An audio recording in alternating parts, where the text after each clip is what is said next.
Chaque chrétien, dans sa vie, est un combattant.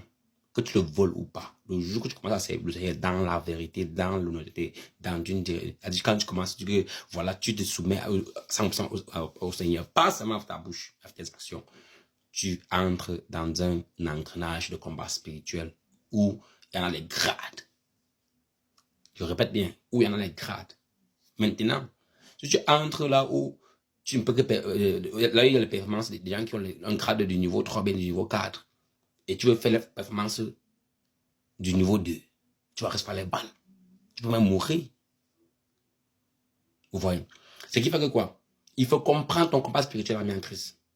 Est-ce que tu comprends ton combat spirituel? Est-ce que tu comprends ta vie, la vie que tu mènes? Est-ce que tu comprends le combat que tu mènes dans la vie? Est-ce que tu comprends tes frustrations? L'origine de tes frustrations? Est-ce que tu es mûr suffisamment pour que le Seigneur t'envoie aider les autres personnes? Parce qu'il y a les chrétiens, mais il y a aussi les pasteurs comme ça. Les gars ne comprennent même pas leurs problèmes spirituels, mais ils veulent aider les autres. Comment tu vas aider les autres comment? Réfléchis un peu. Non, comprendre ton combat spirituel. Même si tu ne comprends pas, demande au Seigneur de te révéler. C'est pour ça que les chrétiens se retrouvent avec des problèmes, ils ne savent pas, des trucs incurables, ils ne savent pas. C'est pas que c'est impossible.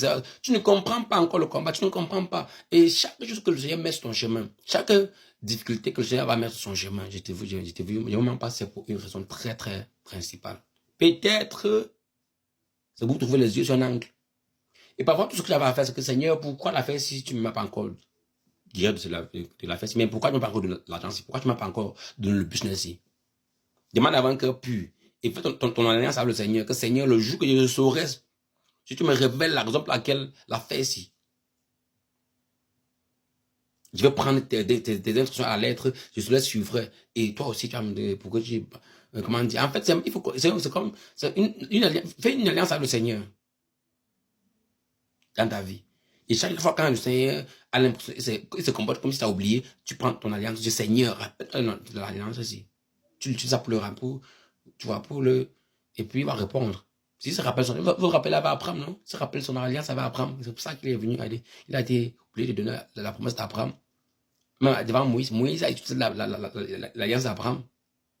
Il faut faire les alliances avec le Seigneur, c'est pas mis en crise. C'est très important. Ce sont les prières les plus puissantes parce que c'est là où vraiment il y a une relation, il y a une connexion avec le Père Céleste. Moi, c'est Roger, on a un groupe de prière. Le numéro est sur le profil TikTok, pour cela qu'il est bon de joindre. Écrivez-nous, on vous écrit un retour et on va vous ajouter dans le groupe. Et ensemble, on grandira notre foi en Christ. On va vous aider aussi à abandonner vos addictions et vraiment vous aider aussi à briser vos problèmes spirituels, bien vos trucs spirituels.